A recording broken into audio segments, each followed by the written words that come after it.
আসসালামু আলাইকুম।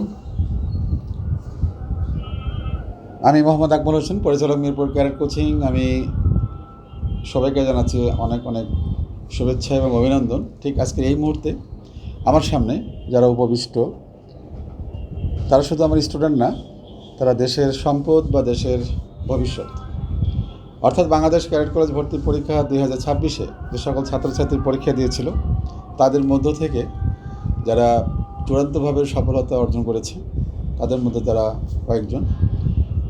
আজকে ঠিক এদের সাথে আমরা কথা বলবো এবং জানতে চাইব যে সফলতার পিছনের গল্পটা কেমন ছিল, এবং এই মেধাবী স্টুডেন্টগুলো যারা তাদের মেধা দিয়ে, শ্রম দিয়ে যারা আজকে সফল হয়েছে, তাদের জীবনে লক্ষ্য বা তারা তাদেরকে নিয়ে, তাদের পরিবারকে নিয়ে তারা কী ভাবছে এবং সে জীবনে কি হতে চায়, কি করতে চায়, তার এই মেধাটাকে লালন করার দায়িত্ব নিয়েছে বাংলাদেশ ক্যাডেট কলেজ।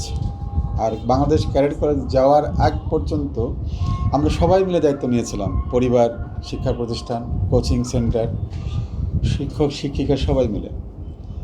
তো যেখানে যেতে যাচ্ছে তা হচ্ছে বাংলাদেশ ক্যাডেট কলেজ। বাংলাদেশ মোট 12টি ক্যাডেট কলেজ, যেখানে 3টা মেয়েদের আর 9টি হচ্ছে ছেলেদের।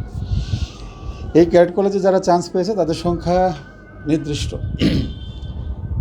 আর মিরপুর ক্যাডেট কোচিংয়ের ব্যানারে বা মিরপুর ক্যাডেট কোচিংয়ের সাইনবোর্ডে যারা ক্যাডেট হওয়ার যোগ্যতা অর্জন করেছে তা হচ্ছে 59।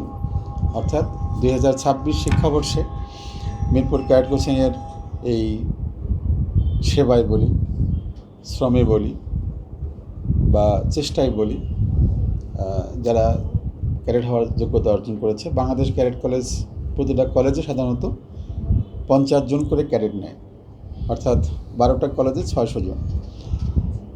তো আমরা ধরে নেই যে একটা কলেজ তো আমাদের নির্দিষ্ট থাকেই, পাশাপাশি 2-3টা কলেজ নেওয়ার যে একটা আকাঙ্ক্ষা সেটা আমাদের রয়েছে, কিন্তু আসলে আকাঙ্ক্ষা সবসময় পূরণ হয়নি বা হয় না।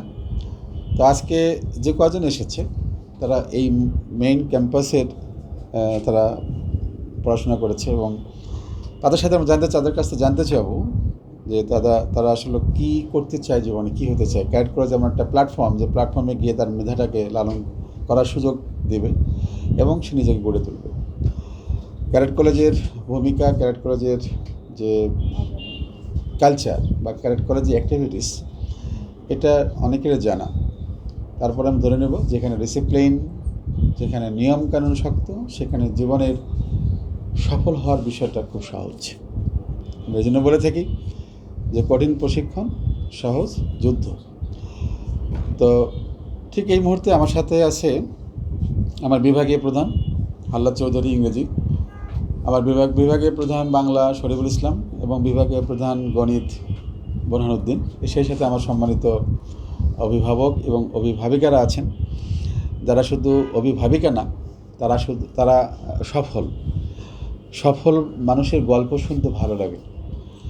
তো একজন মা যখন সফল হন, আরও 10টা মা তাকে ফলো করেন। তো সফলতার গল্প একদিনে তৈরি হয় না। মিরপুর ক্যাডেট কোচিংয়ের সফলতার গল্পটা হয়েছে বা এদের জন্য 1 বছরে, আর এমসিসি বা মিরপুর ক্যাডেট কোচিংয়ের সফলতার গল্প বিগত 33 বছরে। তো সব কিছু মিলিয়ে আমরা ঠিক এই মুহূর্তে এই সফল যে কয়জন ক্যাডেট হয়েছে বা এসেছে এই মুহূর্তে, তাদের সাথে একটু কথা বলবো, তাদের অনুভূতি জানতে চাইব, এবং ভবিষ্যৎ পরিকল্পনা, তারা কী করতে চায়, কী হতে চায়, এটা জানতে চাইব। আমি প্রথমে শুরু করতে চাচ্ছি এখান থেকে। ওয়ালাইকুম সালাম। আমি যে আসলে